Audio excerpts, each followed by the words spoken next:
Now, I think we've managed to say hello to Comedienne. Miss Lammy, how are you today? I'm very well. How are you? I'm good, I'm good. What brings you out today? What have you got on the menu? What have I been doing? I just did a photo shoot in Maison Berthaud around the corner, which is like my office away from home. Okay. So took some photos there for a new magazine that I'm writing for that's going to be on the streets of London soon. And now I'm just going to meet my ducky partner in crime, Simon. Hello, Simon. How are you doing? Good. Waiting for the cafe to open. Yeah, we're waiting for the cafe to open, and then we're gonna plan our futures. Yeah, we're just Really? Something as serious that? The whole career plan? We're gonna have a plan. We're gonna have a plan in an hour's time, aren't we, Si? Good. We're working on a couple of big events, so we need to. Is this something you can tell us about, or? Yeah. I mean, we've got loads of stuff going on. I mean, for Ducky, you know, we've got Ducky on every Saturday at the Vauxhall Tavern, but we do other kind of big events and stuff. So this is one that's happening on. It's the 7th of July, isn't it, Si? Yeah. And it's going to be kind of like a big Vogue ball style thing at the Troxy in East London, so a big kind of London competitive thing. But we're just like, today is the day where we're planning it all out. So we've got you at the genesis of this. Yeah. The brain cells are like, Absolutely. bubbling away. So doing that, and like working on my new one-woman show that opens in London on the 1st of May. So there's lots going on. And whereabouts is that going to open? That's at the Camden People's Theatre. And it's called, tell me, are you a Morrissey fan?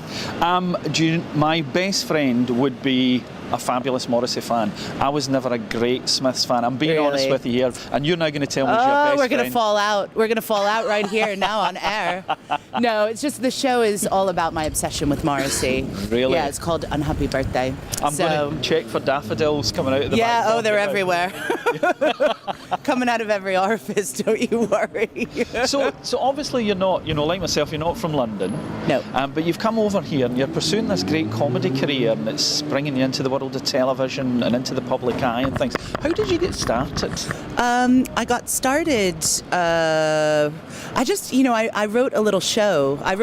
No, it wasn't even a show. I wrote something down on a piece of paper, and I sent it to the ICA, the Institute of Contemporary Arts, and they said, "Oh, this is quite good. Why don't you make it into a show?" And at the time, I was working with Simon at a cafe around the corner, and I said, "Si, come on, you worked in theatre. He'd done like a bit of theatre work before," and I said, "Can you help me make it into a show?" So we made it into a show, didn't we, Si? And then we had two shows at the ICA. It was a bit of a hit, bizarrely, wasn't it? And there was a TV producer in the audience on one of those nights, and he phoned me up and he said, "Do you want a job as a TV presenter?" And I said, "Okay then." And it was as simple as that. And it was that. it was really weird, wasn't it, Si? It just happened like that. I suppose that's that whole thing about being in the right place at the right time. Yeah, totally. And having good people around you, like people that encourage your creativity. I mean, Simon and I have been working together. We've been running Ducky and doing all sorts for almost 20 years now. So, pretty much more or less when I first arrived. So keeping the spirit alive. I was going to say that.